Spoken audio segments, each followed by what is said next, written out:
문을 닫고 정비소를 나서는 마지막 직원의 뒷모습을 바라봅니다. 하루가 끝났다는 안도감과 이제 집으로 돌아가 쉬어야 한다는 피로감이 교차하네요. 저는 최진우 28회 전 이 자동차 정비소를 열었고 이제는 48살의 중년 남자가 되었습니다.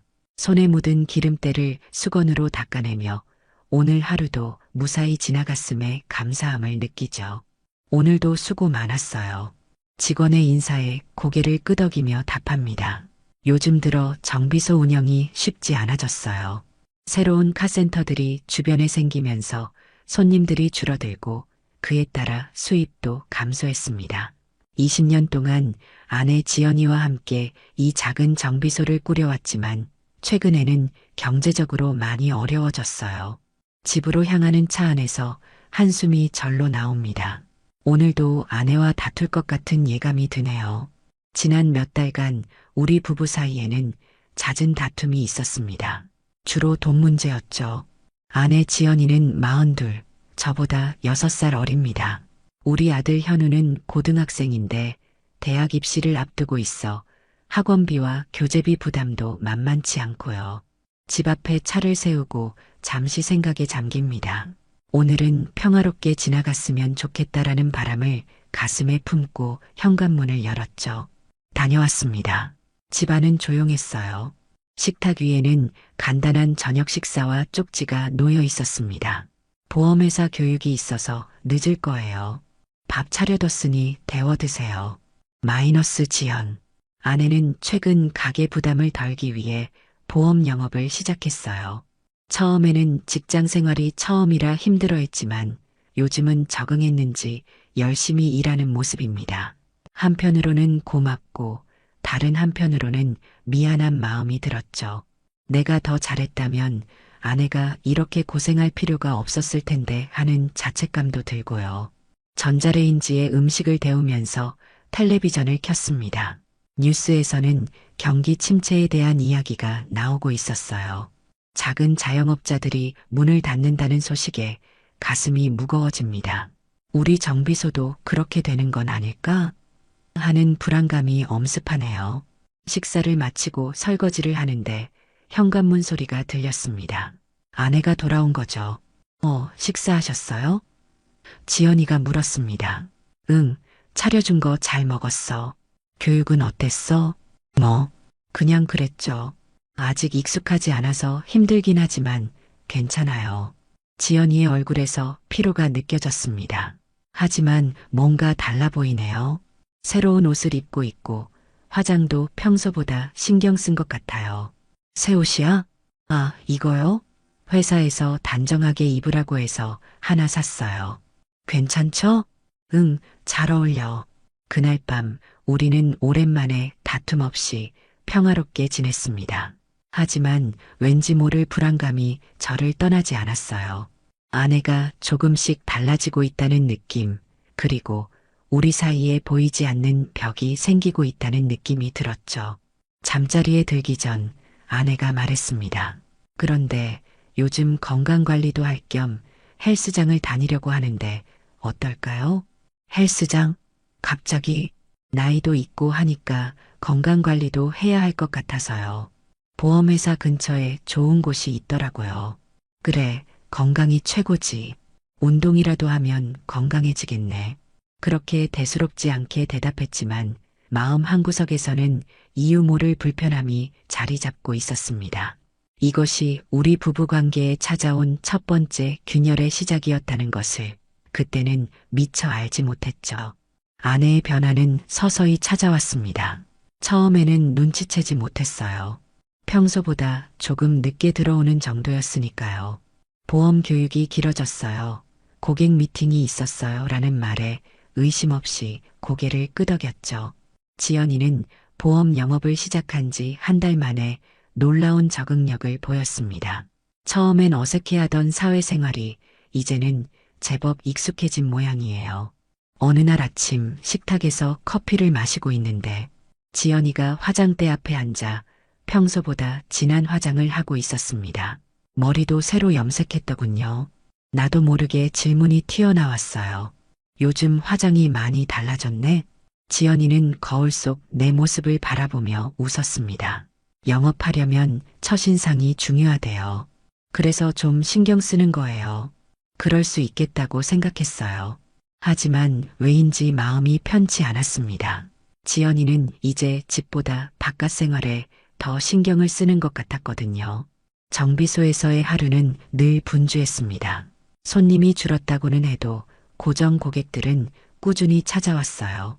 자동차 엔진을 점검하고 오일을 교환하고 브레이크 패드를 갈아주는 일상이 반복되었죠. 기름때 묻은 손으로 햄버거를 먹으며 문득 지연이가 걱정되었습니다. 오늘은 제때 들어올까? 그날 저녁 8시가 넘어서야 현관문이 열렸어요. 지연이는 평소보다 더 화사한 표정으로 들어왔습니다. 오늘 늦었네. 아, 헬스장에 다녀왔어요. 트레이너가 처음이라 기초부터 알려준다고 시간이 좀 걸렸네요. 트레이너? 네, 정윤석이라고 보험회사에서도 일하는 사람이에요. 전문 트레이너라서 회원들에게 특별 지도를 해준대요. 그 순간 뭔가 이상하다는 느낌이 들었지만 구체적으로 짚어낼 순 없었습니다. 그저 고개를 끄덕였죠. 시간이 흐를수록 지연이의 귀가 시간은 점점 늦어졌어요. 헬스장, 고객 미팅, 팀 회식 등 다양한 이유가 있었습니다. 처음엔 의심 없이 받아들였지만 점점 불안감이 커져갔어요. 특히 지연이의 전화가 울릴 때마다 화면을 보고 자리를 피해 통화하는 모습이 눈에 띄었습니다. 어느 날 정비소에서 일하고 있는데 낯선 차 한 대가 들어왔어요. 수입차였는데 브레이크 패드 교체를 원한다고 했습니다. 손님은 30대 후반으로 보이는 남자였어요. 체격이 좋고 운동을 많이 한 티가 나는 사람이었죠. 브레이크 패드 교체하려면 1시간 정도 걸립니다. 괜찮아요. 근처에서 약속이 있어서 나중에 찾으러 올게요. 그렇게 말하고 남자는 차 키를 건네주었어요. 이름표에 정윤석이라고 적혀 있었습니다. 순간 머릿속에 지연이의 말이 떠올랐어요. 정윤석이라고 보험회사에서도 일하는 사람이에요. 일을 마치고 차량을 인도할 때 그 남자가 누군가와 통화 중이었습니다. 웃음소리가 유달리 친근하게 들렸어요.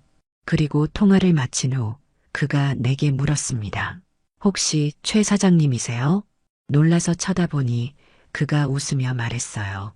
아, 제가 지연 씨 트레이너입니다. 지연 씨가 남편분이 정비소 하신다길래 한번 와봤어요. 그 순간 이상한 기분이 들었습니다. 어떻게 내 정비소를 알고 왔을까? 지연이가 알려줬다면 왜 내게는 말하지 않았을까? 그리고 지연 씨라고 친근하게 부르는 모습이 마음에 들지 않았어요. 아, 그렇군요. 아내가 많이 도움받고 있다더군요. 네, 열심히 하시더라고요. 운동도 잘 따라하고 보험 영업도 재능이 있으신 것 같아요. 그의 말투에서 뭔가 불편함을 느꼈지만 표현할 수는 없었습니다. 그저 웃음으로 넘겼죠. 하지만 그날 이후 내 마음속에 의심의 싹이 자라기 시작했어요. 빗소리에 잠에서 깼습니다. 옆자리를 더듬었지만 지연이는 없었어요. 시계를 보니 새벽 2시. 불안한 마음에 자리에서 일어나 거실로 나갔습니다. 거실 소파에서 지연이가 핸드폰을 보며 미소 짓고 있었어요. 나를 발견하자 급히 화면을 껐습니다. 왜 안 자고 있어? 아, 잠이 안 와서요. 고객 자료 좀 보고 있었어요. 새벽 2시에 고객 자료를 본다는 말이 의심스러웠지만 더 묻지는 않았습니다. 다시 잠자리에 들었지만 머릿속은 복잡했어요. 지연이의 행동이 예전과는 너무 달라졌거든요. 주말에도 고객 관리라며 외출이 잦아졌고 매일 헬스장에 다니며 건강해지는 게 느껴진다고 좋아했죠. 다음 날 아침 평소보다 일찍 정비소로 향했습니다. 머릿속이 복잡해서 일에 집중하고 싶었거든요. 하지만 그날따라 손님이 적어 한가했어요. 심심해서 인터넷 검색을 하다가 문득 정윤석의 이름을 검색해 봤습니다. 소셜미디어 계정이 나왔고 사진들을 보니 확실히 그날 정비소에 왔던 사람이었어요. 그의 프로필에는 헬스 트레이너 앤드 보험 컨설턴트라고 적혀 있었습니다. 사진을 내리다 보니 지연이와 함께 찍은 사진이 있어 깜짝 놀랐어요. 헬스장에서 찍은 단체 사진이었는데 윤석과 지연이가 나란히 서 있었죠. 특별한 건 없었지만 왠지 마음이 불편했습니다. 특히 지연이의 웃는 모습이 오랫동안 보지 못한 밝은 표정이었거든요. 점심시간 갑자기 지연이한테 전화가 왔습니다. 여보, 오늘 저녁에 고객 미팅이 있어서 늦을 것 같아요. 또 요즘 미팅이 많네? 네, 계약 시즌이라 바빠요. 그리고 미팅 후에 팀원들이랑 회식도 있어서 더 늦을 수도 있어요. 전화를 끊고 한숨이 나왔습니다. 지연이의 말이 점점 믿기 힘들어졌어요. 그동안 묵묵히 참았지만 이젠 확인해 봐야겠다는 생각이 들었죠. 그날 저녁 퇴근 후 지연이가 말한 미팅 장소 근처에 차를 세웠습니다. 식당 앞에서 1시간을 기다렸지만 지연이는 나타나지 않았어요. 헬스장에 있을까? 불안한 마음에 지연이가 다닌다는 헬스장으로 향했습니다. 주차장에서 기다리며 헬스장 출입구를 주시했어요. 1시간 후 드디어 지연이가 나왔습니다. 그리고 그 옆에는 정윤석이 있었어요. 두 사람은 웃으며 이야기하다가 윤석의 차에 함께 탔습니다. 가슴이 철렁 내려앉았어요. 미팅이라더니 윤석과 함께 있다니. 차를 따라가려다 멈췄습니다. 아직 확실한 건 아니니까요. 어쩌면 정말 업무상 만남일 수도 있었습니다. 하지만 마음 한구석에서는 이미 최악의 상황을 예감하고 있었어요. 그날 밤 지연이는 11시가 넘어서야 들어왔습니다. 약간의 술 냄새가 났어요. 미팅은 잘 됐어? 네, 괜찮았어요. 큰 계약 하나 성사시켰답니다. 축하해. 그런데 헬스장에도 갔었어? 지연이의 표정이 순간 굳었습니다. 곧 미소를 지으며 대답했어요. 네, 미팅 전에 잠깐 운동하고 왔어요. 어떻게 알았어요? 그냥 요즘 운동에 열심인 것 같아서. 그날 이후로 지연이를 관찰하기 시작했습니다. 통화할 때 목소리가 달라지는 순간들, 갑자기 웃음이 번지는 메시지, 평소보다 신경 쓴 옷차림과 화장, 모든 것이 수상했어요. 하지만 결정적인 증거는 없었습니다. 주말 지연이는 또 고객 미팅이 있다며 외출했어요. 집에 혼자 남은 저는 괴로운 마음에 지연이의 서랍을 뒤졌습니다. 양심의 가책이 들었지만 이대로는 미쳐버릴 것 같았거든요. 그리고 서랍 깊숙한 곳에서 영수증 하나를 발견했습니다. 호텔 영수증이었어요. 날짜는 지난주 지연이가 팀 회식이 있다던 날이었습니다. 그 순간 모든 의심이 확신으로 바뀌었어요. 가슴이 무너져 내리는 느낌이었습니다. 20년 함께한 아내가 다른 남자와. 생각만 해도 괴로웠어요. 비가 내리는 화요일 오후 정비소는 한가했습니다. 직원들에게 일찍 퇴근하라고 말하고 혼자 남아 정리를 하고 있었어요. 그때 핸드폰이 울렸습니다. 지연이었죠. 여보, 오늘도 늦을 것 같아요. 중요한 고객이 있어서. 알았어. 너무 무리하지 마. 전화를 끊고 깊은 한숨이 나왔습니다. 이제는 지연이의 거짓말이 뻔히 보였어요. 하지만 아직 확실한 증거가 필요했습니다. 그날 저녁 비에 젖은 채로 집에 돌아왔어요. 집은 텅 비어 있었죠. 샤워를 하고 나와 소파에 앉아 텔레비전을 보는데 테이블 위에 지연이의 핸드폰이 놓여 있었습니다. 이상하다. 항상 들고 다니는데. 호기심과 불안함이 뒤섞인 채로 핸드폰을 집어들었어요. 비밀번호가 걸려 있었지만 예전에 본 적이 있었죠. 생일이었습니다. 입력하자 화면이 열렸어요. 죄책감이 들었지만 이미 돌이킬 수 없었습니다. 메시지함으로 들어가니 정윤석과의 대화가 가장 위에 있었어요. 손가락이 떨리면서도 열어보았습니다. 내일도 우리만의 시간 가질 수 있지? 조심해. 남편한테 들키지 않게. 메시지를 읽는 순간 세상이 무너지는 기분이었습니다. 아내의 외도가 확실해진 거죠. 하지만 다른 메시지들도 눈에 들어왔어요. 이번에 투자한 500만 원은 언제 수익이 나요? 조금만 더 믿고 기다려. 곧 큰 돈이 들어올 거야. 갑자기 의문이 생겼습니다. 투자? 500만 원? 지연이가 어디서 그런 돈을 구했을까? 우리 통장에는 그런 큰 금액이 빠져나간 적이 없었어요. 더 자세히 살펴보니 윤석이 지연이에게 주식과 부동산 투자를 권유한 흔적이 보였습니다. 그리고 지연이는 돈을 보내고 있었어요. 방으로 들어가 옷장을 열었습니다. 지연이의 옷 사이에서 전에 보지 못했던 명품 가방과 고급 시계를 발견했어요. 그리고 거실 서랍에서는 거액의 현금 인출 영수증들이 나왔습니다. 모두 우리 공동 통장이 아닌 다른 계좌에서 인출한 것이었어요. 이게 다 뭐지? 혼란스러운 마음으로 더 찾아보니 신용카드 명세서가 나왔습니다. 제 이름으로 된 카드였지만 사용 내역은 기억나지 않는 것들이었어요. 고급 레스토랑, 호텔, 명품 매장, 모두 제가 간 적 없는 곳들이었습니다. 충격과 분노가 밀려왔어요. 지연이가 단순히 바람을 피우는 게 아니라 윤석과 함께 경제적으로도 나를 이용하고 있었던 겁니다. 일종의 사기였어요. 머리가 아파왔습니다. 냉정을 유지하려 했지만 쉽지 않았어요. 그때 현관문 소리가 들렸습니다. 지연이가 돌아온 거죠. 급히 발견한 증거들을 원래 자리에 두고 소파로 돌아왔어요. 지연이는 화사한 표정으로 들어왔습니다. 많이 기다렸죠? 미안해요. 중요한 고객이라 시간이 좀 걸렸네요. 괜찮아. 고객 미팅은 잘 됐어? 네, 아주 좋았어요. 지연이의 거짓말이 이제는 너무나 뻔히 보였습니다. 하지만 아직 모든 진실을 알아내지 못했어요.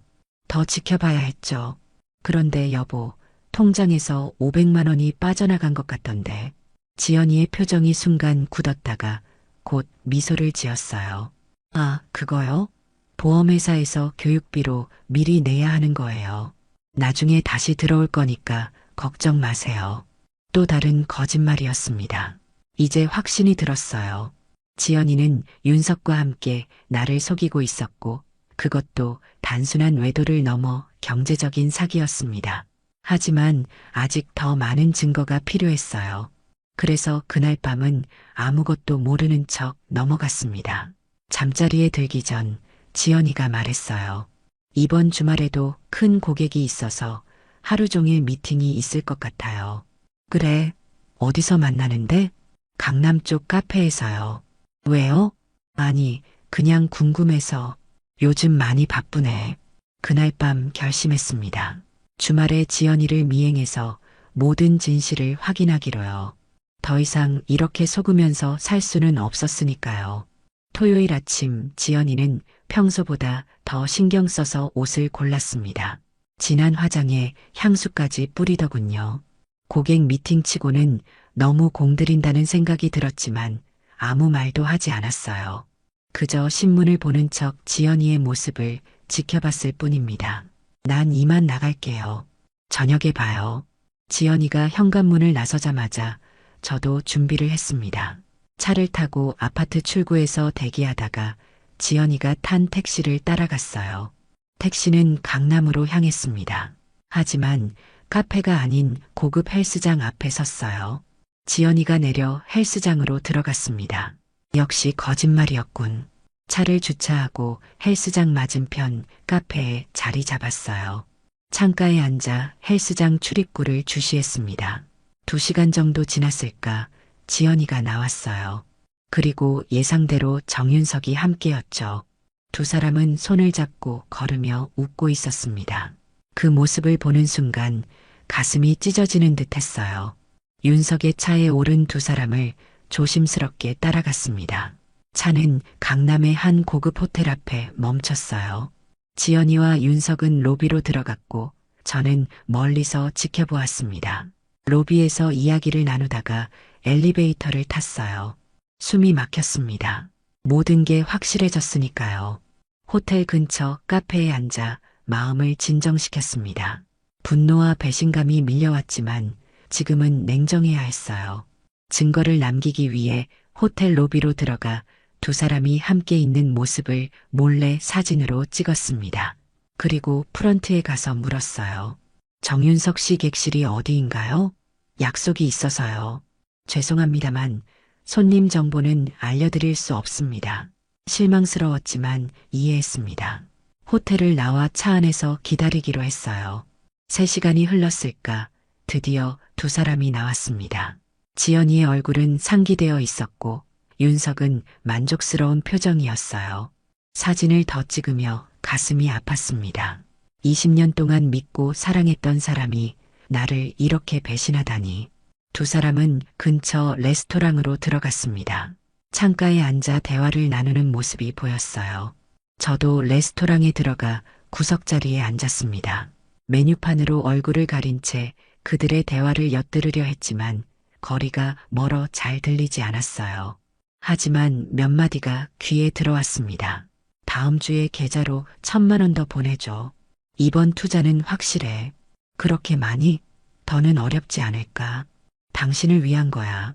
조금만 더 참으면 우리 같이 행복하게 살 수 있어. 충격이었습니다.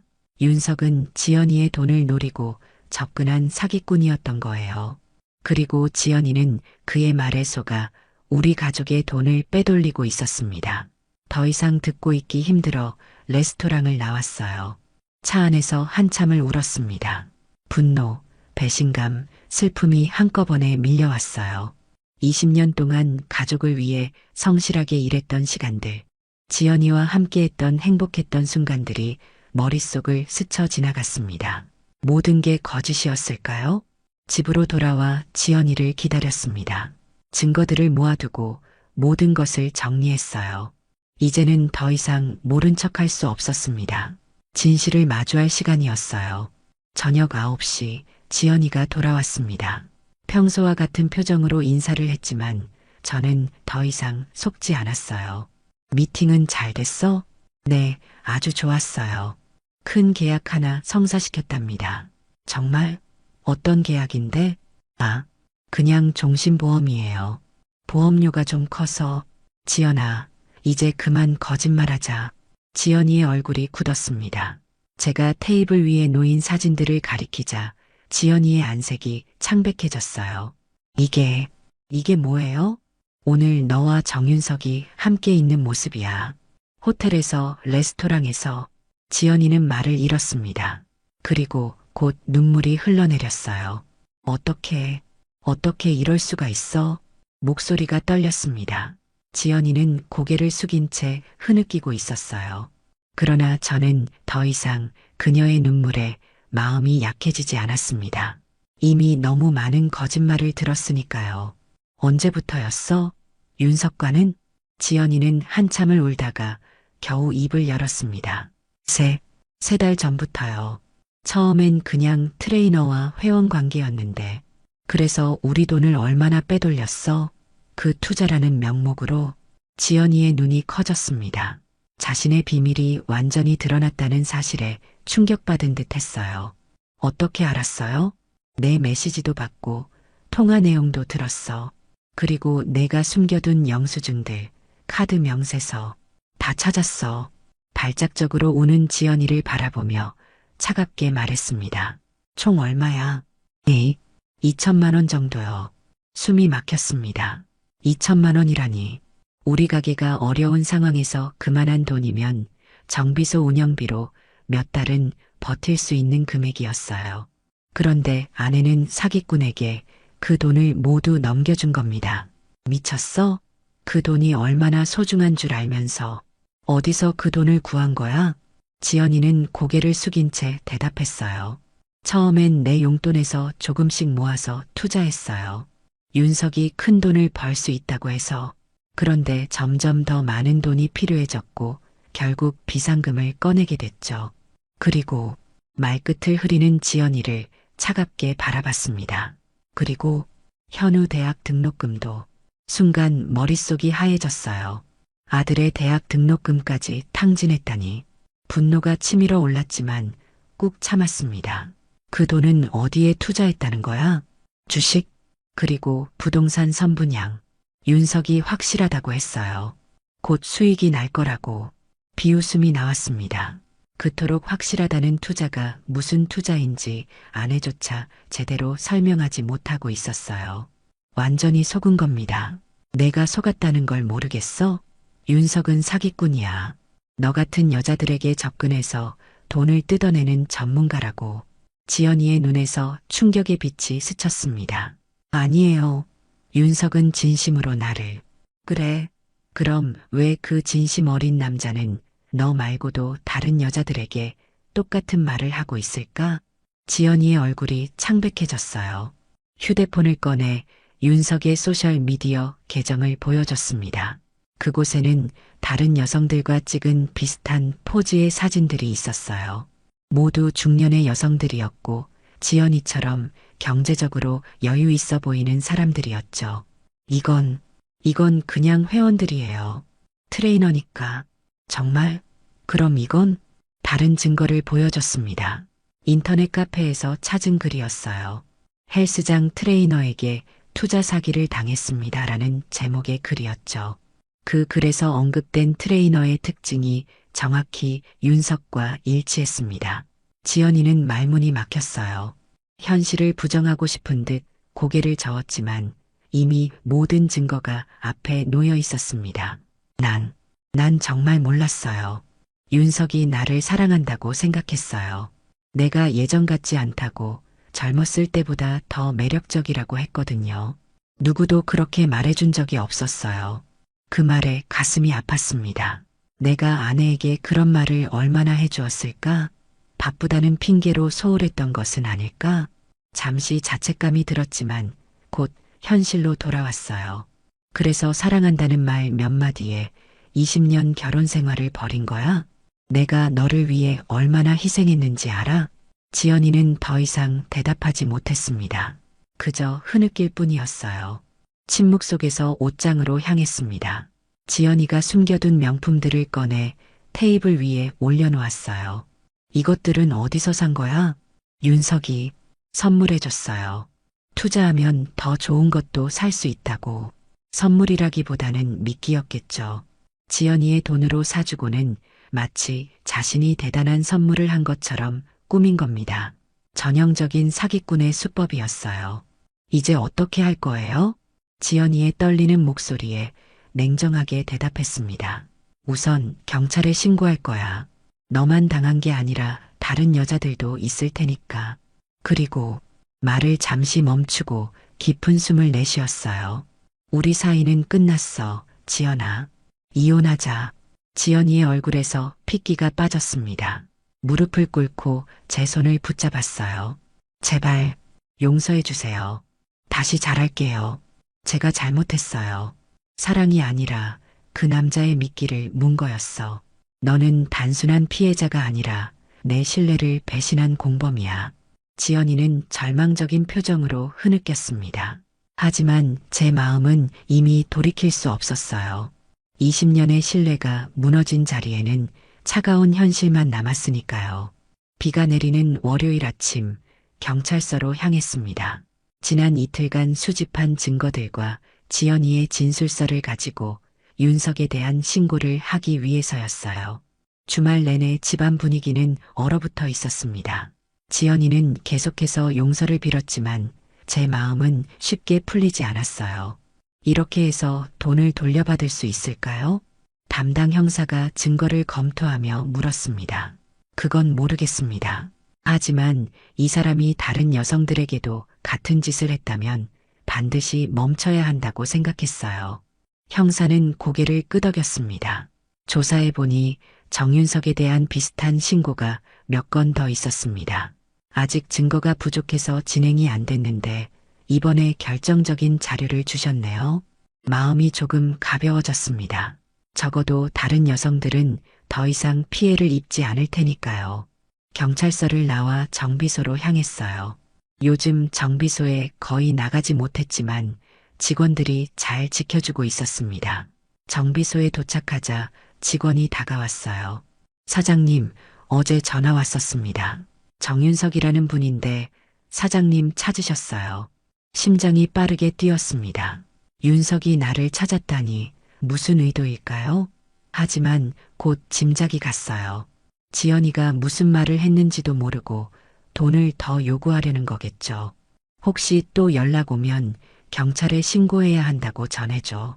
그날 오후 정비소에서 일하고 있는데 휴대폰이 울렸습니다. 모르는 번호였어요. 여보세요? 최진우 씨죠?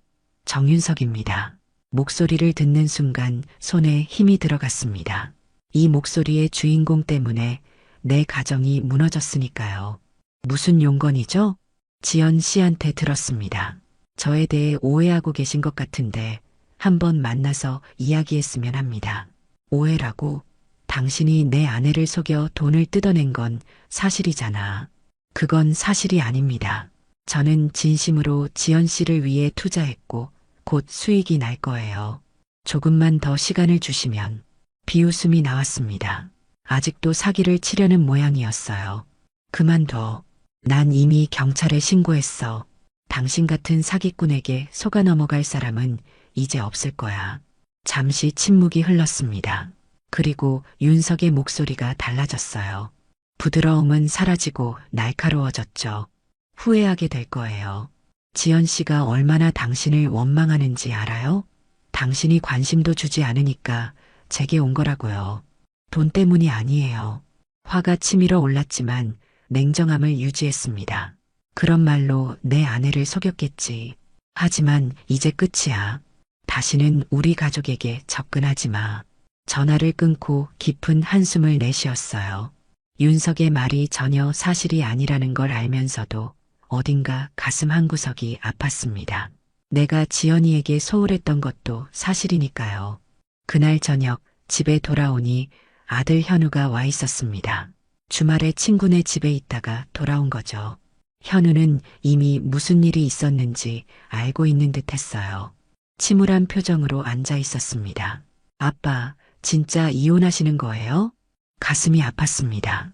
아들에게 이런 상처를 주고 싶지 않았는데, 현우야, 엄마와 나 사이에 일이 있어서 다 알아요. 엄마가 다 말해줬어요. 다른 남자랑, 그리고 제 등록금도. 현우의 눈에 눈물이 맺혔습니다. 그 모습을 보니 마음이 더 아팠어요. 미안하다, 현우야. 내게 이런 상처를 주게 돼서. 현우는 고개를 저었습니다. 아빠가 미안해할 거 없어요. 오히려 제가 제 등록금 때문에 이런 일이. 아들을 안아주었습니다. 따스한 품 안에서 현우가 흐느꼈어요. 걱정 마. 등록금은 내가 어떻게든 마련할게. 내 꿈을 포기하지 마. 현우는 제 품에서 고개를 들고 말했습니다. 저 아빠랑 살고 싶어요. 그 말에 가슴이 찡했습니다. 아들이 저를 선택한 거였어요.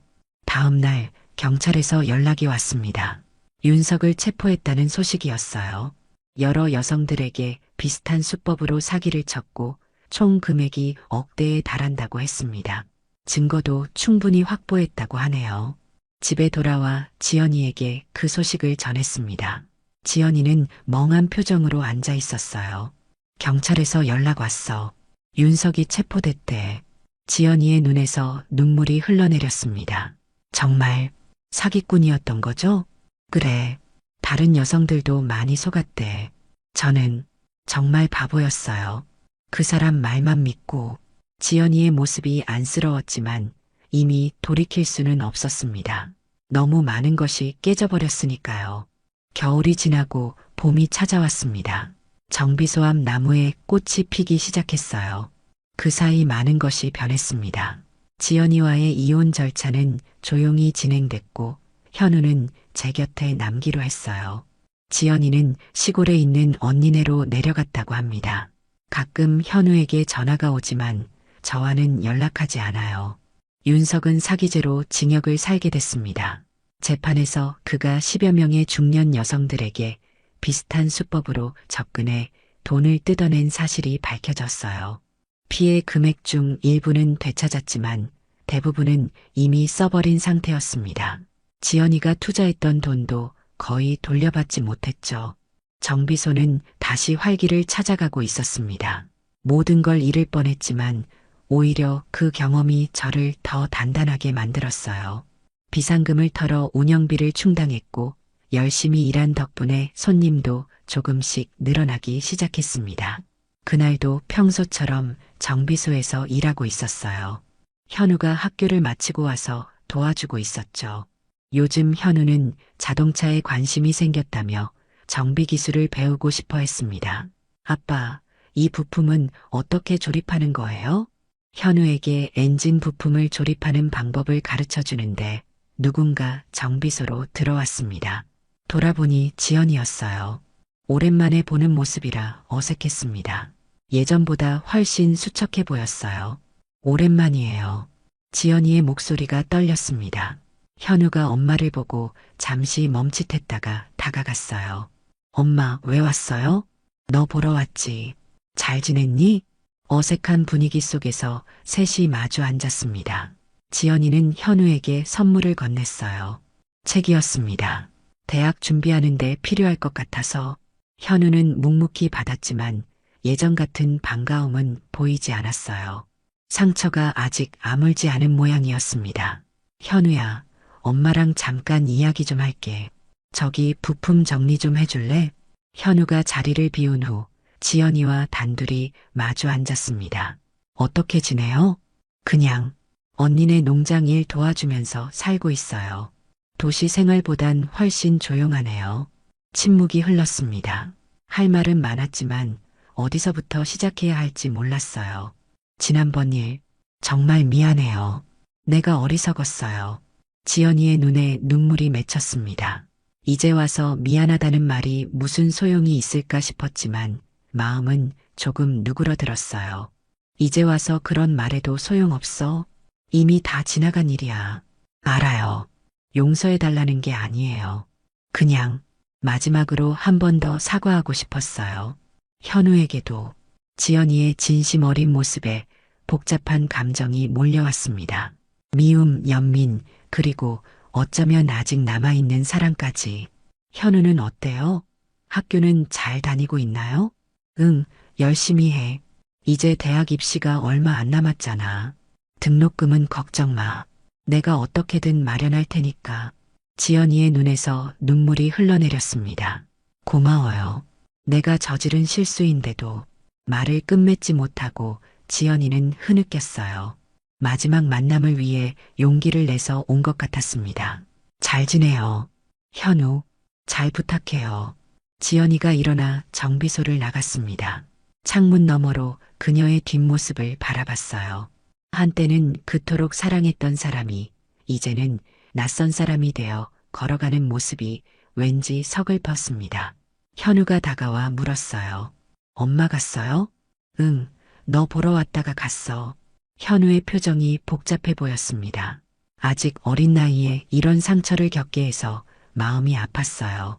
아빠, 저 이제 대학 가면 자동차 공학과 가고 싶어요. 나중에 아빠랑 같이 정비소 하고 싶어요. 그 말에 가슴이 따뜻해졌습니다. 아픔 속에서도 새로운 시작이 있다는 것을 느꼈어요. 그래, 내가 원한다면 함께하자. 그 전에 먼저 공부부터 열심히 해야 돼. 현우의 차를 손보며 말했습니다. 사람도 자동차랑 똑같아.